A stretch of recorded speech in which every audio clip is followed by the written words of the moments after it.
Hello everyone, আসসালামু আলাইকুম। ছোটো মাছ রান্না করবো, সাগরের ছোটো ছোটো মাছ। আমার খুব পছন্দের মাছ ছোটো মাছ।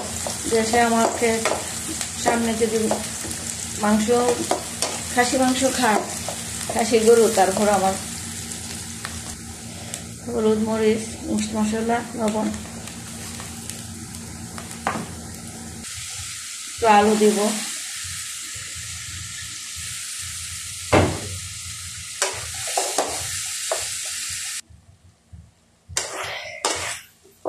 দিয়ে একটু কষিয়ে নেব।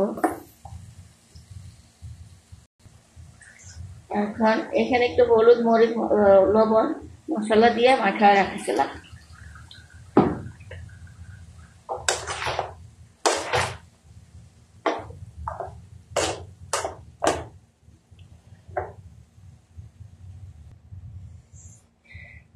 কাঁচামরিচ দিলাম, টমেটো দিলাম,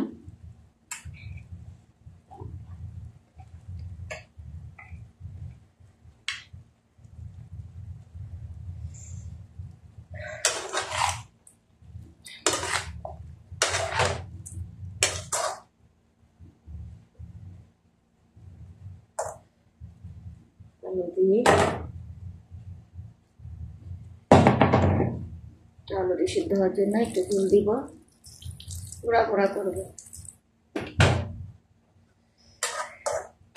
শুধু মাছ দিয়ে রান্না করতে পারতাম, অল্প হয়ে যাব, সবাই লিল্লা খাবো।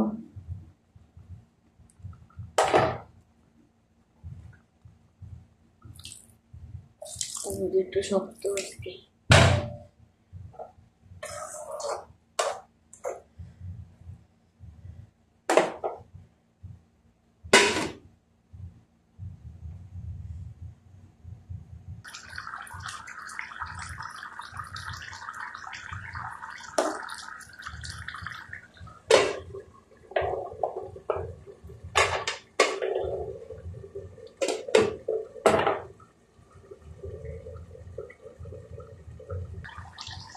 হয় নাই, আরো হবে,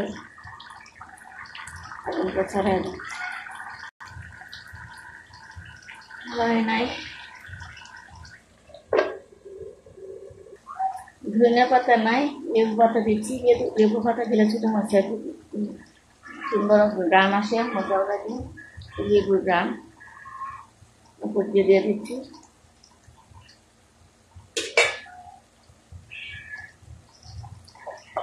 ধনিয়া পাতায় এখন গন্ধ নাই, ঘাসের মতো, ওই জন্য আনে না, পাইও না।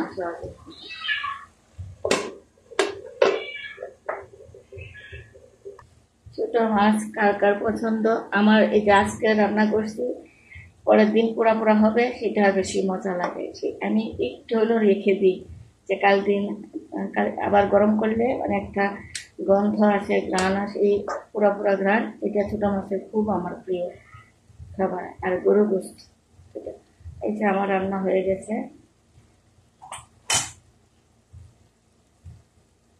একদম পোড়া পোড়া করে ফেলছি।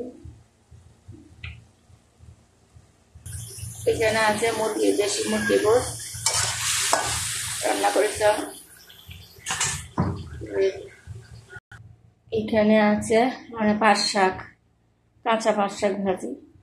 মানে এটা রান্নাটা মানে ওই যে আমার হাজব্যান্ড আসে একটু দেরি করে, আমার ভাইরা যারা থাকে ওদের খাবার দিয়ে দিই, ওরা আগে খেয়ে ফেলে। আর আমার সাহেব আসতে একটু দেরি করে দোকান থেকে, দোকানে একটু হিসাব নিকাশ থাকে, সেই জন্য একবারে রেডি করতে পারে না, আলাদা আলাদা। আমার ছোটো মাছ, তারপরে হাঁসের গোস্ত, সরি মুরগি, দেশি মুরগি গোস্ত, পাট শাক আর মাছ ভর্তা। ঝোল শুকাইছি, আর যে ঝোল নাই, দেখছেন, এই তেল ভাসছে। রাত্রে আবার মানে তো দুপুরে খাবার, রাত্রে আরও শুকাবে, পুরা পুরা হবে, সেটা আরও বেশি মজা লাগবে।